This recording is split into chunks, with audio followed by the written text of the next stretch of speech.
Hola, hola, ¿cómo están? Sean bienvenidos una vez más al canal. Por mi parte, agradecida con quienes siempre nos acompañan en cada uno de los videos. El día de hoy les compartiremos la historia de El Mozote. Si aún no están suscritos, los invitamos a formar parte de esta comunidad. No olviden compartir esta historia para llegar a más personas que tienen el mismo interés por estos temas. Ahora sí, acompáñenme a conocer de cerca los detalles de esta historia.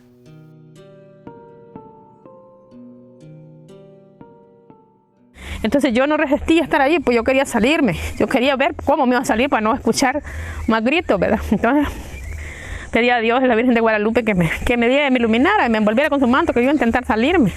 Igual como donde ya vinieron, pues sí, ya vinieron unas vacas, unos terneros, unos perros a jugar en la luz de la juego de la casa, ¿verdad? Que estaba prendida. Y entonces yo dije, estos animales me van a librar la vida, dije. Me desaté el pelo, me amarré la falda y me fui gateando en medio de las patas de los animales, a tirarme a un manzanal. Cuando me tiré debajo de una alambrada me quedé boca abajo, a escuchar, y yo voy a ver si hay balazos, me vieron, si no, no me vieron. Y ahí es un gran milagro de Dios, como les digo yo, después de quedar en los pies de los soldados. Topé en otro soldado que estaba dormido en una piedra, sentado en una piedra, ahí estaba la piedra, hoy la han quitado, y él estaba así cuando yo iba por la calle, ¿verdad? Y yo que iba aquí y él que lo vi así, yo lo que hice fue con una media vueltecita así, yo caminé más ligero y me le pasé, pues no me sintió, estaba dormido. Yendo más abajo me vieron el bulto pues, que iba por la calle y me hicieron una gran balacera, tiraron morteros, balazos, y yo lo que hice fue que me metí en un mayal así, porque había un mayal para abajo así, allí me quedé pues como 2 metros fuera de la calle, me quedé abajo, panza abajo, pues sí, esperando, ¿verdad? Pero la voluntad de Dios no me cayó nada. Era diciembre de 1981. El Salvador estaba hecho un paraíso de miedo porque la guerra andaba por todos lados y la gente vivía asustada con la incertidumbre de lo que podían hacer los militares. El Mozote era un cantón pequeño, humilde, donde la mayoría de gente era evangélica, y en esos años ser evangélico era sinónimo de no meterse en política, porque la misma iglesia evangélica enseñaba que había que obedecer al gobierno y no involucrarse con la guerrilla ni con el ejército. Entonces el Mozote no era un pueblo guerrillero, eso lo han dicho los sobrevivientes y hasta lo confirman las investigaciones. Pero ojo, en los cantones y cerros alrededor sí había guerrilla. El Frente Farabundo Martí para la Liberación Nacional andaba moviéndose por el norte de Morazán, porque esa zona montañosa era buena para esconderse. Y claro, como la gente de esos cantones cercanos les daba comida o les avisaba de movimientos militares, el ejército empezó a sospechar de toda la zona y metió en el mismo saco a todos. Y aunque las investigaciones confirman que en el Mozote eran gente neutral, los militares pensaron, si están aquí, apoyan a la guerrilla. Y de ahí vino la masacre, porque los vieron como colaboradores, aunque no lo eran. Para 1981, El Salvador ardía en guerra civil. El gobierno controlado por militares tenía de su lado al ejército, la Guardia Nacional, la Policía de Hacienda y un montón de cuerpos de seguridad que andaban patrullando los pueblos. Y del otro lado estaba la guerrilla, el FMLN, que no era un solo grupo, sino varias organizaciones que se habían unido para pelear contra el sistema. La gente del campo, la de los cantones, caseríos, era la que más sufría. Ellos no tenían armas, no tenían poder, lo que querían era vivir tranquilos, trabajar la tierra y criar a sus hijos. Pero en medio de esa guerra ni el ejército ni la guerrilla confiaban en nadie. Si una persona le daba de comer a un guerrillero porque llegó a su casa hambriento, ya el ejército decía que eran colaboradores. Y si le daban posada a un soldado que andaba perdido, la guerrilla decía que era informante. Así estaba la cosa. La gente del campo vivía entre dos fuegos. En esa época el ejército creó un batallón especial, al que llamaron Atlacat. Era entrenado por asesores militares de Estados Unidos, con técnicas de contrainsurgencia, que en palabras sencillas significa aplastar cualquier lugar donde la guerrilla tuviera influencia, y lo hacían con todo: fusiles M16, granadas, helicópteros y una disciplina que no tenía nada de compasión. Ese batallón fue el que después llegaría a El Mozote.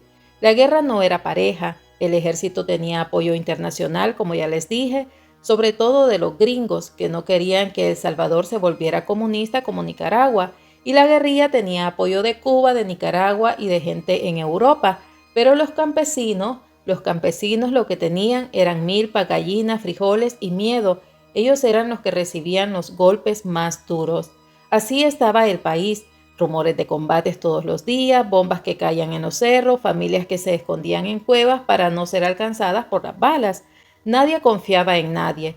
En los pueblos grandes la gente bajaba la voz para hablar de política, y en los cantones pequeños bastaba con que nadie dijera: vi pasar unos guerrilleros por aquí, para que al día siguiente cayeran los soldados y las personas que vivieron esa pesadilla no me dejaran mentir. Eso era El Salvador en diciembre de 1981, un lugar donde la Navidad ya no se celebraría con alegría, sino con miedo, con silencio e incertidumbre, y justo en este ambiente fue que ocurrió lo que les voy a seguir contando.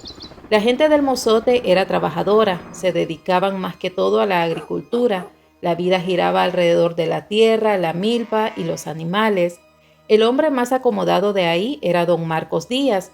Él era un comerciante y tenía un poco más que los demás. Fue él quien días antes de la masacre le dijo a los vecinos que el ejército iba a pasar por la zona, que había oído por radio que sería una operación de limpieza, pero que también decían que habían recibido garantías, que si nadie huía, nadie sufriría daños. Por lo que don Marcos les dijo que no se fueran, que no huyeran, que los soldados no les harían daño. Según cuentan sobrevivientes, él confiaba en que por ser gente pacífica, por no andar en nada de guerrilla, no les pasaría nada, y la gente le creyó. Algunos incluso pensaban: ¿para qué vamos a correr si no tenemos nada que ver? Mejor quedémonos en nuestras casas. Para esos días la gente ya andaba pensando en los panes con gallina india, en las pupusas para el 24, en los cohetes para los niños, pero ese diciembre todo era diferente. La guerra ya estaba fuerte en el norte de Morazán y todos sabían que los guerrilleros se movían por los cerros cerca de ahí. El ejército sospechaba de toda la zona, y aunque en el Mozote mismo no había campamentos guerrilleros ni reuniones políticas, los soldados pensaban que la gente colaboraba. Y colaborar, como ya les dije antes, era darle una tortilla a un combatiente, avisarle que venía la tropa o simplemente callar. Eso bastaba para que el ejército señalara a un pueblo entero. Nadie imaginaba lo que venía, nadie se atrevía a pensar que los soldados podían llegar no a pelear, sino a arrasar con todos. Y esa confianza, esa decisión de quedarse, fue lo que marcó el destino de la gente de El Mozote. Durante esos días se había reunido la plana mayor para discutir los mapas, señalar con un dedo las aldeas donde supuestamente se escondía la guerrilla, trazaban líneas rojas que eran sentencias de muerte, y justamente el que aparecía en medio de un círculo marcado con lápiz era El Mozote. Decían que este era un punto de abastecimiento del FMLN, que ahí guardaban comida, armas e información, lo que marcó a los habitantes de la zona como enemigos. Era el 10 de diciembre cuando la niebla de la madrugada se quedaba pegada sobre los cerros, como si quisieran tapar lo que venía, pero no podía. El aire estaba frío y olía a tierra mojada. Entre la maleza, soldados del batallón Atlacat avanzaban en silencio, algunos mascando chicles, otros simplemente ajustando el fusil. Llevaban días moviéndose y siguiendo las órdenes que habían llegado desde arriba: limpiar la zona, eliminar cualquier apoyo a la guerrilla y cortar de raíz al Frente Farabundo Martí. Esas eran las palabras que bajaban de la cadena de mando desde la Tercera Brigada de Infantería, comandada por el coronel Domingo Monterrosa. Cuando el batallón Atlacat llegó a El Mozote, el sol apenas comenzaba a salir, pero las sombras aún cubrían las esquinas de las casas. Esa tropa no era cualquier cosa, era un grupo entrenado para arrasar, para no dejar nada en pie. Dicen los que sobrevivieron que los soldados entraron como si fueran dueños del lugar, revisaron casa por casa, apuntaban con sus fusiles y gritaban órdenes. Les decían a todos que no se movieran, que no intentaran huir, registraban las casas buscando arma, comida, radio, cualquier cosa que los hiciera pensar que ahí había colaboración con la guerrilla.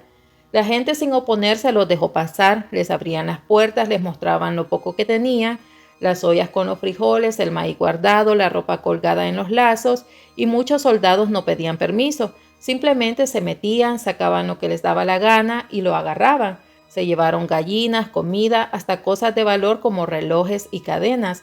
La gente no decía nada porque ahí nomás estaba la bayoneta o la culata de un fusil apuntándolos. De pronto los soldados empezaron a organizar lo que sería una operación de muerte. Ya por la tarde los obligaron a todos a quedarse en sus casas. Algunos vecinos ya sentían que algo raro se venía. Otros decían: tranquilos, no pasa nada, mañana se van. Pero el miedo se podía oler. Nadie durmió esa noche, que para muchos fue larga e interminable. encerrado solo escuchando el paso de las botas afuera, los gritos de los soldados, los ruidos de las armas, y cada perro que ladraba hacía que el corazón se le saliera del pecho. Los niños preguntaban: «Mamá, ¿qué pasa? ¿Por qué hay soldados afuera?». Y las madres, tratando de calmarlos, respondían: «Nada, hijo, dormite, mañana se van».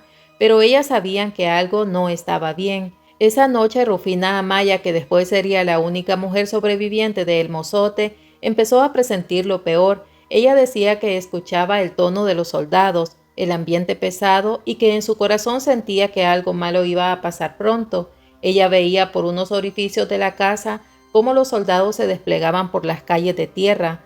Algunos soldados estaban bebiendo, otros en reuniones, y ya tenían un plan claro. Al amanecer iban a juntar a toda la gente y empezar lo que ellos llamaban limpieza, mientras otros destacamentos del mismo batallón Atlacat se movían hacia los cantones vecinos, La Joya, Cerro Pando, Los Toriles, La Ranchería. Ellos también estaban en la lista. Era toda una operación para arrasar con la población civil de esa zona. El 11 de diciembre amaneció distinto en El Mozote. El sol todavía ni calentaba cuando los soldados empezaron a tocar las puertas con el cañón del fusil, mientras otro gritaba que todos debían reunirse en la plaza ubicada en el centro del cantón, diciéndoles que no iba a pasar nada, que solo los iban a registrar, pero nadie podía quedarse adentro. Hombres, mujeres, niños y ancianos se reunieron frente a la iglesia católica, todo bajo la mirada fija de los fusiles. La iglesia era pequeña, de paredes encaladas, y el piso estaba cubierto de polvo y hojas secas. Oficiales revisaban listas, miraban rostros y preguntaban nombres como si fueran interrogatorios disfrazados. El teniente Asmitia, uno de los jefes del pelotón, recibía órdenes directas: separar a los hombres de las mujeres y niños. Era un procedimiento que ya se conocía y que nunca terminaba bien. Los hombres y los muchachos ya grandecitos fueron llevados a la iglesia amarrados con las manos atrás. A las mujeres con niños pequeños las encerraban en otra casa de la plaza, y los más chiquitos, esos que apenas caminaban o todavía de brazos, también fueron apartados en una casa más pequeña. Algunas personas lloraban en silencio, otros susurraban oraciones. El aire se iba cargando de ese silencio denso que precede a las tragedias. A los hombres los fueron sacando de la iglesia en grupos y uno a uno eran interrogados, acusados de ser guerrilleros o colaboradores. Algunos intentaban explicar, juraban que solo eran campesinos que trabajaban la tierra, pero las respuestas no importaban. Eran torturados y golpeados para que confesaran dónde estaba la guerrilla, pero como no lograban obtener la información, se los llevaban al monte, los ponían frente a ellos para dispararles, y ese sonido seco de los disparos se escuchaba en todo el cantón, y las familias encerradas sabían lo que estaba pasando con sus esposos, sus padres e hijos. En una entrevista, Rufina dijo que escuchaba los disparos y los gritos de las personas que eran asesinadas. Con las mujeres fue peor. Muchas fueron sacadas, llevadas a la fuerza a lugares apartados. Unas fueron violadas y luego asesinadas. No les importaba si eran jóvenes, si eran señoras mayores. Fue una brutalidad sin límites. Y los niños, aquí es donde el corazón se quiebra. A decenas de niños los encerraron en esa casa pequeñita junto a la iglesia. Ahí los fueron matando con disparos, con cuchillos. Incluso hubo testimonios de que los tiraban al aire y los atravesaban con bayonetas. Es duro decirlo, pero eso fue lo que pasó. Mientras todo esto ocurría, el humo comenzaba a salir de las casas incendiadas. La madera y los techos de paja ardían rápido. El olor del fuego se mezclaba con el de la pólvora y con algo más, algo que no se puede describir sin sentir que se encoge el pecho. En medio de todo, algunos soldados bromeaban, se pasaban cantimploras como si el pueblo fuera solo un escenario y ellos estuvieran actuando un papel aprendido. Los gritos de los niños, los llantos de las madres, los rezos, todo se mezclaba con el ruido de las armas. Era un infierno en la tierra y los soldados fríos como si no tuvieran alma. Para cuando cayó la tarde, El Mozote ya estaba bañado en sangre. Cuerpos de hombres tirados en los alrededores, mujeres sin vida en los caminos, niños dentro de la casita. La iglesia ya no era un lugar sagrado, era una fosa improvisada. El pueblo, que había confiado en que no les pasaría nada, amaneció convertido en escenario de una de las peores masacres de América Latina. El sol seguía subiendo y a lo largo de la misma serranía, no solo El Mozote se estaba quedando vacío y en llamas. En los cantones cercanos la misma operación se repetía con la misma mecánica. La tropa se iba desplazando en filas y en la trayectoria de Operación Rescate quedaban ranchos prendidos, patios llenos de casquillos y gente que corría como si el aire mismo fuera una bala. Las aldeas de Ranchería, Los Toriles y Jocote Amarillo estaban a pocas curvas del camino y la gente no había alcanzado a huir. Veía cómo los hombres de uniforme se metían en las casas, preguntaban por nombres, reunían familias y las ejecutaban del mismo modo. En el cantón de La Joya los soldados actuaban con la misma furia organizada, prendiendo fuego, deteniendo gente y asesinándolas. Incluso en Cerro Pando y zonas como el Cerro Ortiz, se escuchaba que las patrullas estaban barriendo la zona en busca de cualquier rastro de vida que pudiera asociarse con la guerrilla. Los testimonios y la documentación judicial posterior hablarían de ataques simultáneos o consecutivos en estos lugares cercanos. En Los Toriles algunos vecinos que habían sobrevivido hablaban después de cómo entre la confusión del amanecer las familias se estaban escondiendo en los surcos o se trepaban a las ramas de los árboles. Otros recordaban que algunos hombres habían tratado de rendirse y que aún así los habían llevado a una zanja donde les habían quitado la vida.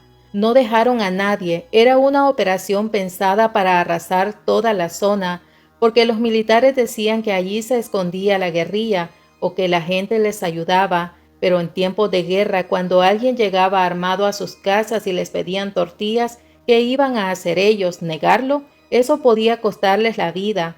Así fue como el ejército justificó la matanza, diciendo que eran colaboradores, pero lo que en verdad hubo fue un exterminio de civiles.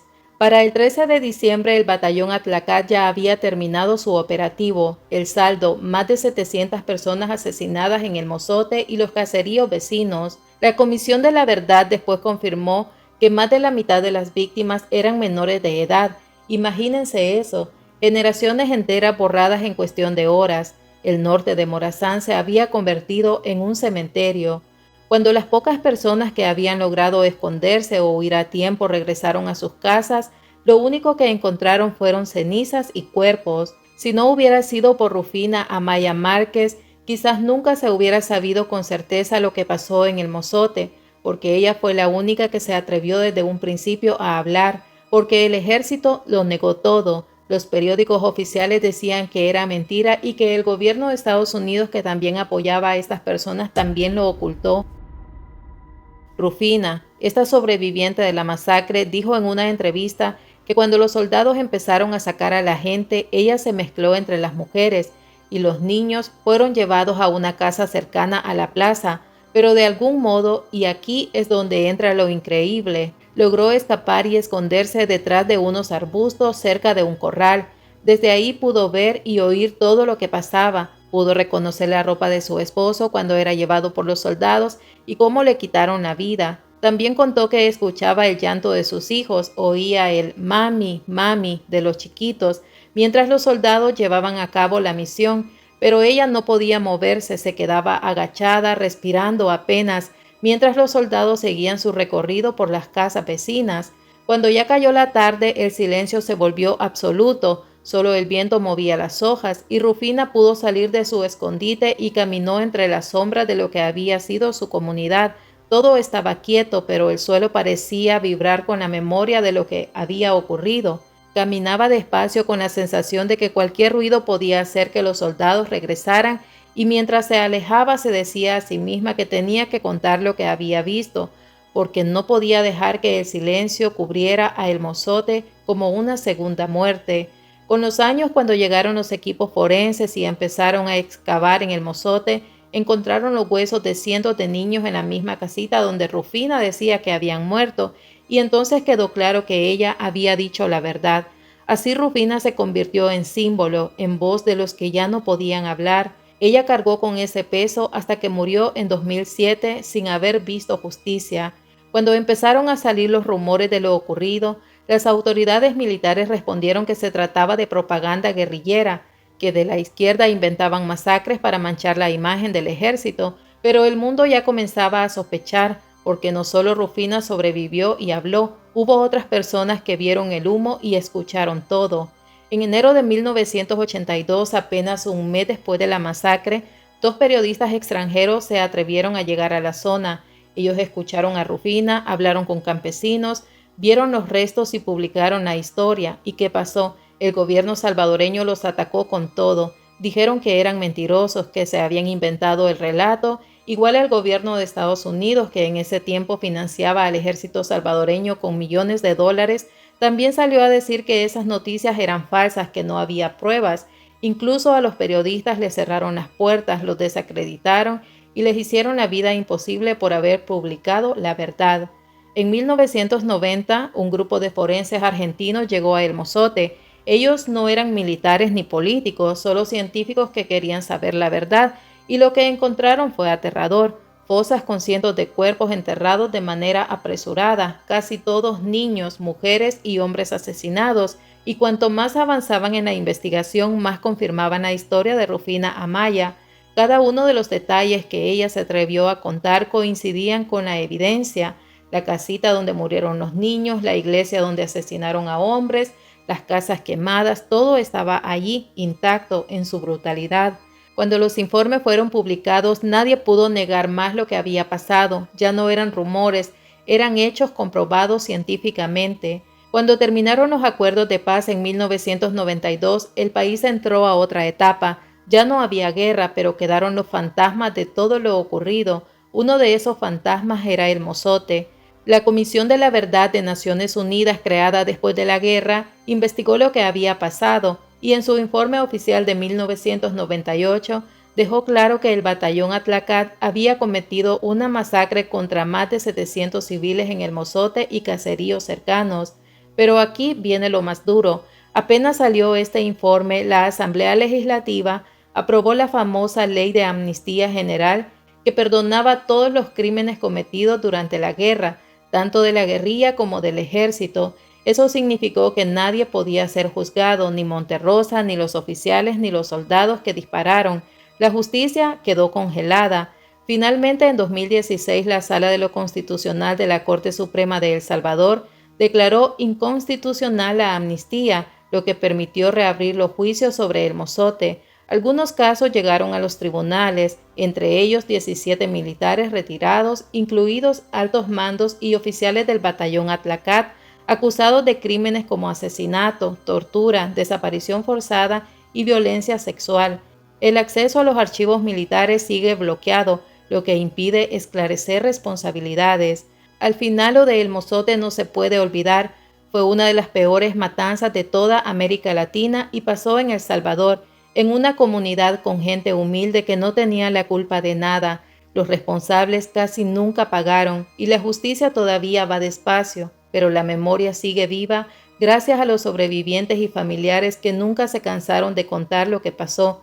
Recordar El Mozote es decir en voz alta, nunca más. Y bueno, familia misteriosa, así llegamos al final de este caso. No olviden dejar su like para que esta familia siga creciendo. Los quiero y espero que estén bien donde quiera que se encuentren. Nos vemos en una próxima historia. Esto es Casos, Crimen y Misterio. Adiós.